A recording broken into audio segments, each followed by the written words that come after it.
6 ತಿಂಗಳಿಂದ ಗೋಮರದೊಳಗೆ ಕುಡಿಯೋಕ್ಕೆ ನೀರಿಲ್ಲ. ಇಂಥ ಪರಿಸ್ಥಿತಿಗೆ ಇಡೀ ನಮ್ಮ ತಾಲೂಕಿನಲ್ಲಿ ಮೊದಲು ವರದಿ ಆಗಿದ್ದು ಗೋಮರಳ್ಳಿಗೆ ನೀರಿಲ್ಲ ಅಂತೇಳಿ. ಗೋಮರದೊಳಗೆ ಪತ್ರಿಕೆನಲ್ಲಿ ಕೂಡ ಬಂತು, ವಿಜಯ ಕರ್ನಾಟಕದಲ್ಲಿ ಬಂತು. ಅದಾದಮೇಲೆ ಬಂದು ಒಂದು ಬೋರ್ ಕೊರೋದ್ರು, ಆ ಬೋರ್ನಾಗ ನೀರು ಬರಲಿಲ್ಲ. ಈಗಿನಾರು ಕನಕಣ್ಣವ್ರು ಇನ್ನೊಬ್ರು ಇದ್ರು, ವೆಂಕಟೇಶ್ ಮೂರ್ತಿ, ಅವ್ರು ಬಂದಿದ್ರು. ಅವ್ರಿಗೆ ಕಾಲು ಕೈಲ್ಲ ಹಿಡ್ಕೊಂಡು ಇನ್ನೊಂದು ಕೊರಸಿ ಸ್ವಾಮಿ ಅಂತ ಕೇಳ್ಕೊಂಡ್ವಿ. ಇಲ್ಲಪ್ಪ ನೀವೇನು ನಾನು ಕೊಡಿಸ್ತೀನಿ, ನಿಮ್ಗೆ ಯಾಕೆ ಬೇಕು, ಟ್ಯಾಂಕರಲ್ಲಿ ನೀರು ಓಡಿಸ್ತೀನಿ ಅಂತ ಹೇಳೋದ್ರು. ಅವ್ರು ಹೇಳಿದ್ದೀನಿ ಮಾತ್ರ ಬಂದಿತ್ತು, ಆಮೇಲೆ ನೀರು ಬರಲಿಲ್ಲ.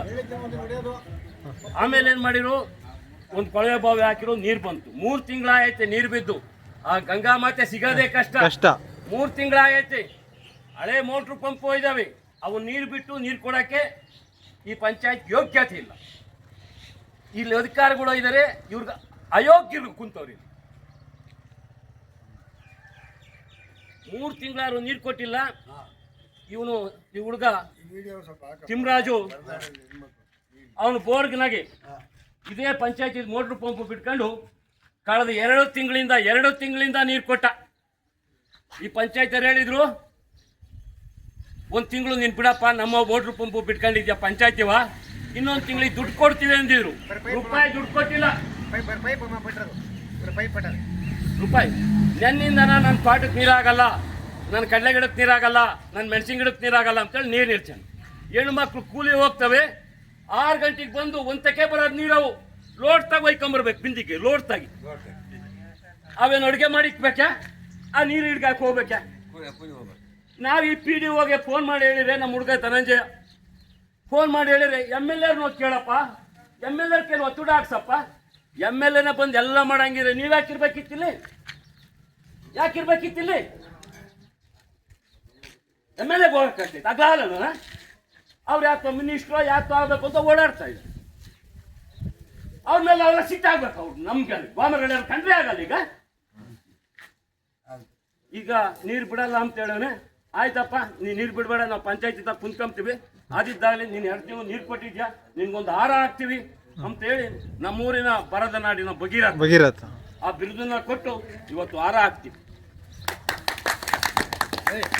ಬರ್ರಿ.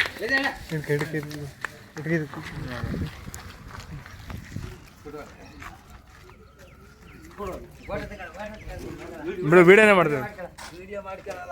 ಬರದ ನಾಡಿನ ಭಗೀರಥ ತಿಮ್ರಾಜುಗೆ, ಬರದ ನಾಡಿನ ಭಗೀರಥ ತಿಮ್ರಾಜುಗೆ. ಇವತ್ತು ಮಾಜಿ ಆಗ್ಯವ್ರೆ, ನಿವೃತ್ತರಾಗ್ಯವ್ರೆ. ನಮ್ಮ ಬರದ ನಾಡಿನ ಭಗೀರಥರು ಇವತ್ತು ನಿವೃತ್ತರಾಗಿದ್ದಾರೆ. ನಮಗೆ ಕುಡಿಯಕ್ಕೆ ನೀರಿಲ್ಲ, ಹೆಂಗೋ ಇದ್ರು ನೀರು ಕೊಡ್ತಾ ಇದ್ರು. ನಮ್ಮ ಬರದ ನಾಡಿನ ಭಗೀರಥರು ನಿವೃತ್ತರಾಗಿದ್ದಾರೆ. ಇನ್ನು ಪಂಚಾಯತ್ ನೀರು ಕೊಡ್ಬೇಕು. ಇನ್ನು ಎಲ್ಲರೂ ಕೂಡ ಶಾಂತವಾಗಿ ಕುಂತ್ಕೊಂಡು, ಏನು ನಮಗೆ ನೀರು ಬರೋವರೆಗೂ, ಮೋಟ್ರು ಬಿಡೋವರೆಗೂ ನಾವು ಎದ್ದೇಳಂಗಿಲ್ಲ. ಕುಂತ್ಕೊಂಬ ಬನ್ನಿ, ಸತ್ತು ಕುಂತ್ಕೊಂಬ.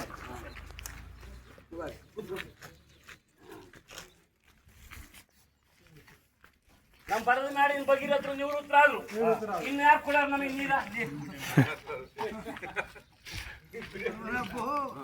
ಇನ್ನೇ ಯಾರು ಕೊಡ್ತಾರಪ್ಪ? ಅವನೇ ಏನಾದ್ರು ಉಳಿಸ್ಕೊಂಡಿದ್ದೆ, 2 ತಿಂಗಳು ಉಳಿಸ್ಕೊಂಡಿದ್ದ ತಾನೆ ಅವನು. 2-3 ದಿವಸ ನಾನು ನಿಮ್ಮ ಊರಲ್ಲಿ ಸತತವಾಗಿ ಅಲ್ಲೇ ಇದ್ದು ರೈತರ ಮನವೊಲಿಸಿ ತಿಮ್ರಾಜ್ ಬೋರು ಇದು ಮಾಡಿಸಿ ರೈತರು ಎಲ್ಲ ಮುಖಾಂತರ ಕರ್ಕೊಂಡೋಗ್ಬಿಟ್ಟು, ಇಲ್ಲಪ್ಪ ಹಿಂಗೆ ಊರಾಗ ಸಮಸ್ಯೆ ಐತಿ, ನಂಗೆ ನೀರು ಬಿಡಲೇಬೇಕು ಅಂತಂದಾಗ, ಇಲ್ಲ ಸರ್ ನಮ್ಮ ಬೋರಿಗೆ ಒಂದು 3-4 ಲೆಂತ್ ಪೈಪ್ ಬಿಡಿ, ನೀರು ನಂಗೊಂದು 2 ತಾಸು ನೀರು ಬಿಡ್ಕೊಂತೀನಿ, ಗ್ರಾಮಕ್ಕೂ ಕೊಡ್ತೀನಿ ಅಂತ ಹೇಳ್ಬಿಟ್ಟು ಪಾಪ ಗ್ರಾಮದವರು ತಿಮ್ರಾಜ್ ಅವರು ನೀರು ಬಿಟ್ಟರು. ಅವ್ರ ಮನವೊಲಿಸಿ ಇರಲಿ ಅಂತ ತೊಂದರೆ ಇಲ್ಲ. ಅವ್ರ ಕಡೆಯಿಂದ ನೀರು ಬಿಟ್ಟು ಗ್ರಾಮಕ್ಕೆ ರೈತರ ಕಡೆಯಿಂದ ಪ್ರೈವೇಟ್ ಬೋರ್ ಮುಖಾಂತರ ಅವ್ರ ಬೋರ್ಗೆ ಪೈಪು ಕೇಬಲ್ ಬಿಟ್ಬಿಟ್ಟು ಕಲೆಕ್ಷನ್ ಕೊಡಿಸಿ ನೀರು ಬಿಟ್ಟಿದ್ದು ಇಲ್ಲಿವರೆಗೂ. ತದನಂತರ ತಾಲೂಕ್ ಪಂಚಾಯತಿಯಿಂದ ಮತ್ತು RWS ಡಿಪಾರ್ಟ್ಮೆಂಟಿಂದ, ಜಿಲ್ಲಾ ಪಂಚಾಯತಿಯಿಂದ ಏನು ಜಲಬಿಂದುವನ್ನು ಪಾಯಿಂಟ್ ಗುರುತಿಸ್ಬಿಟ್ಟು ಹೊಸದಾಗಿ ಬೋರನ್ನು ಕೊಳವೆ ಬಾವಿ ಕೊಡ್ತಿದ್ವಿ. ಹಿಂದೆ ಇರ್ತಕ್ಕಂಥ ಕೊಳವೆ ಬಾವಿ ವಿಫಲ ಆಗಿದ್ದು, ದೇವ್ರ ದಯದಿಂದ ನಮಗೆ ಆ ಕೆರೆ ಭಾಗದಲ್ಲಿ ನಾವೇ ಮುಂದೆ ಇಟ್ಕೊಂಡು ಪಾಯಿಂಟ್ ಮಾಡಿಸಿದ್ವಿ. ತಾವೆಲ್ಲ ಅವತ್ತು ಗ್ರಾಮದವರು ಇದ್ರಿ, ಪಾಯಿಂಟ್ ಮಾಡಿಸಿದ್ವಿ. ಒಳ್ಳೆ 2 ಇಂಚು ಪ್ರೆಷರ್ ನೀರು ಬಂದೈತಿ. ಏನಾಗಿದೆ, ಫಸ್ಟು ಒಂದು 200-300 ಮೀಟ್ರ್ ಆಗಿತ್ತಂದ್ರೆ ತಾವೆಲ್ಲ ರೈತರು ಹೇಳ್ದಂಗೆ ತಾತ್ಕಾಲಿಕವಾಗಿ ವೈರನ್ನು ಪೈಪ್ಲೈನ್ ಮಾಡ್ಕೊಂಡು ಗ್ರಾಮ ಪಂಚಾಯತಿ ತುರ್ತು ಸೇವೆ ಇಲ್ಲ ಜಾಸ್ತಿ 300 ಮೀಟರ್ ಇರೋದು, 300 ಮೀಟರ್ ಜಾಸ್ತಿ ಇಲ್ಲ ಅಳತೆ ಮಾಡಿದ್ದೀವಿ. 550 ಮೀಟ್ರ್ ಇದೆ. ನಾನು ಈರನ್ನು ಹೋಗ್ಬಿಟ್ಟು ಬೈಕ್ ತಗೊಂಡ್ಬಿಟ್ಟು ಅಳತೆ ಮಾಡ್ಕೊಂಡಾಗಿದ್ದೀವಿ. ಅಲ್ಲಿ ಟೆಂಪ್ರರಿ ವೈರ್ ಹೇಳಿದ್ರಂತಂದ್ರೆ ಸೀಮೆ ಜಾಲಿ ಕೆರೆ ನೀರು ಜಾಸ್ತಿ ಐತಿ, ನಾಳೆ ಏನಾದರೂ ನೀರು ಪಾರು ಬಂದಾಗೆ ಕರೆಂಟಿಂದ ಅವಘಡ ಆಗಬಾರ್ದು, ಶಾಶ್ವತ ಪರಿಹಾರ ಕಂಡ್ಕೊಳ್ಬೇಕಂತ. ಕಂಬ ನಿಲ್ಲಿಸ್ರಿ. ಹ್ಞೂ ಸರ್. ಒಂದು ನಿಮಿಷ ಅಣ್ಣ ಹೇಳ್ಬಿಡ್ತೀನಿ. ಹಾಗಾಗಿ ಸಂಬಂಧಪಟ್ಟ ಇಲಾಖೆಗೆ ಕರೆಸ್ಪಾಂಡೆನ್ಸ್ ಮಾಡಿದ್ದೀವಿ. ತಾವು ಗ್ರಾಮದ ಮುಖಂಡರು ಪ್ರತಿದಿನ ನಂಗೆ ಕಾಲ್ ಮಾಡ್ತಿದ್ರಿ, ಇಲ್ಲ ಸರ್ ಹಿಂಗೈತಿ ನೀರು ನಮ್ಗೆ ವ್ಯವಸ್ಥೆ ಆಗೈತಿ, ಬೇಗ ಆಗಬೇಕು ಅಂತ ಹೇಳ್ಬಿಟ್ಟು ನಾವು ದಿನ AEE ಸರ್ಗೂ KV ಸಂಬಂಧಪಟ್ಟ ಬೆಸ್ಕಾಂದವ್ರಿಗೂ ಮಾತಾಡಿದ್ದೀವಿ. ಮೊನ್ನೆ ದಿನ ಮಾತಾಡಿನಿ, ಈಗ ಬರ್ಬೇಕಾದ್ರೆ ಮಾತಾಡಿದ್ದೀವಿ. ಪೈಪ್ ಲೈನ್ ಒಂದು 4 ದಿವಸ ಅಷ್ಟೊತ್ತಿಗೆ OM ರೆಡಿ ಆಗ್ತೈತಿ. KVದು ಆಲ್ರೆಡಿ ಡಿವಿಷನ್ಗೆ ಹೋಗೈತಿ, ಅಪ್ರೂವಲ್ 5 ದಿವಸದಾಗೆ ವಿತ್ ಮಟೀರಿಯಲ್ಲು ಬರುತ್ತೆ. ಒಂದು 4-5 ದಿವಸದೊಳಗೆ ತುರ್ತಾಗಿ ನಿಮ್ಮ ಊರಿನ ಶಾಶ್ವತವಾಗಿ ಪರಿಹಾರ ಆಗುತ್ತೆ.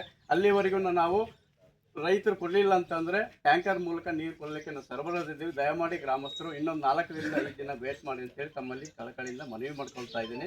ಹಂಗೂ ಬೇಕಾದರೆ ನಿಮಗೆ AEE ಸರ್ ಕಡೆಯಿಂದ ಮಾತಾಡಿಸ್ತೀನಿ, SOಗೂ ಮಾತಾಡಿಸ್ತೀನಿ, ಅವ್ರ ಕಡೆಯಿಂದ ನಿಮಗೆ ಕನ್ಫರ್ಮೇಷನ್ ಮಾಡಿಸ್ತೀನಿ. ಸರ್ CO ಬರೋವರೆಗೂ ವೆದ್ದಾಳಲ್ಲ. ಇಲ್ಲ ಇಷ್ಟೇ, ನೀನು ತಾಲೂಕು ಆಫೀಸ್ಗಳ ಜೊತೆ ಮಾತಾಡಿ ಸಾಕಾಯ್ತು. ಇಂಥ 3-4 ದಿನ ಎಷ್ಟು ದಿನ ಕೊಡ್ತೀವಿ? ಇಲ್ಲ ಎಷ್ಟು ದಿನ ನಾವು ನಿಮ್ಮ 3-4 ದಿನ ವಾರ್ಕೊಳ್ಳೋ ಕೆಲಸ ಹೋಗಿಲ್ಲ, ಫೋನ್ ಮಾಡಿಲ್ಲ. CO ಬರೋವರೆಗೆ ಎದ್ದಾಳಲ್ಲ. ಸ್ಪಂದಿಸಿದ್ದೀವಿ. ಒಂದು 3-4 ದಿವಸದಾಗ ಶಾಶ್ವತ ಪರಿಹಾರ ಆಗ್ತೈತೆ.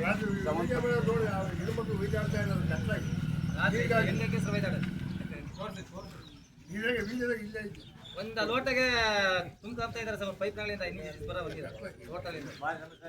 3-4 ದಿನ ಅಂತ ಕೇಳ್ಕೊಂಡು ಹೋಗಿ ಇಲ್ಲಿಗೆ ಬರ್ಬೇಕಿತ್ತು. ಫೋನ್ ಮಾಡ್ತಿದ್ವಿ ನಾವು ನಿಮ್ಗೆ, ಎಷ್ಟು ಸಲ ಫೋನ್ ಮಾಡಿಲ್ಲ ಹುಡುಗ. ಸರ್ ನಮಸ್ಕಾರ ಸರ್ ಇಲ್ಲೇ ಗೌಡಿಗೆರೆ ಪಂಚಾಯತ್ ಇದೆ ಸರ್, ಅದೇ ಗೋಮಾರ್ನಲ್ಲಿ ಸರ್ ಪೈಪ್ ಲೈನ್ದು ಗ್ರಾಮಸ್ಥರೆಲ್ಲ ಬಂದು ಪ್ರತಿಭಟನೆ ಮಾಡ್ತಾ ಇದ್ದಾರೆ ಪಂಚಾಯತ್ ಹತ್ರ. ಸಬ್ ಇನ್ಸ್ಪೆಕ್ಟರ್ ಸಾಹೇಬರು ನಾವು ಎಲ್ಲ ಗ್ರಾಮದವರೆಲ್ಲ ಇದ್ದೀವಿ ಸರ್. ಅದು ಎಷ್ಟು ದಿನದಾಗ ಆಗ್ತೈತಿ ಅಂತ ತುರ್ತಾಗಿ ತುಂಬ ಸಮಸ್ಯೆ ಇದೆ ಸರ್ ಇಲ್ಲಿ. ಸರ್ ಇವತ್ತಾಗದು ನಾವು ಹೋಗಲ್ಲ ಸರ್, ಹೋಗೋದಿಲ್ಲ ಇವತ್ತು ಸರ್. ಸರ್ ಹಾಂ ಸರ್, ಹ್ಞೂ ಸರ್, ಈಗ ಕನ್ಫರ್ಮ್ ಮಾಡಿದ್ವಿ ಸರ್. ಓಕೆ. ಆ ವಾಟರ್ ಮೇಲೆ ನೋಡಿದ್ರೆ ಎತ್ತು ಬಿಡ್ತಾನೆ, ಕುರಿ ಕಳಕು ದನಿ ಕಳಕು ಒಂದು ನಿಂತ್ಕೊಂಡು ಮುಂದೆ ನೀರು ಬಿಡಾನೆ. ಯಾರು ಕೈಲಾಗಾರೋ ಓರಿ ತಗೊಂಡು ಒಂದಾಗಿ ಬಿಡ್ತಾರೆ. ಕೈಲಾಗನೇ ಕೈಲಾಗ್ತಾರೆ, ನೀರು ತರಬೇಕು. ಇವಾಗ ನಾವು ಅಲ್ದಾಗಿರೋ ನಾವು ಅಲ್ಲಿಂದ ಜೈಕೆ ಬರೋಕ್ಕಾಗುತ್ತೆ ಸರ್.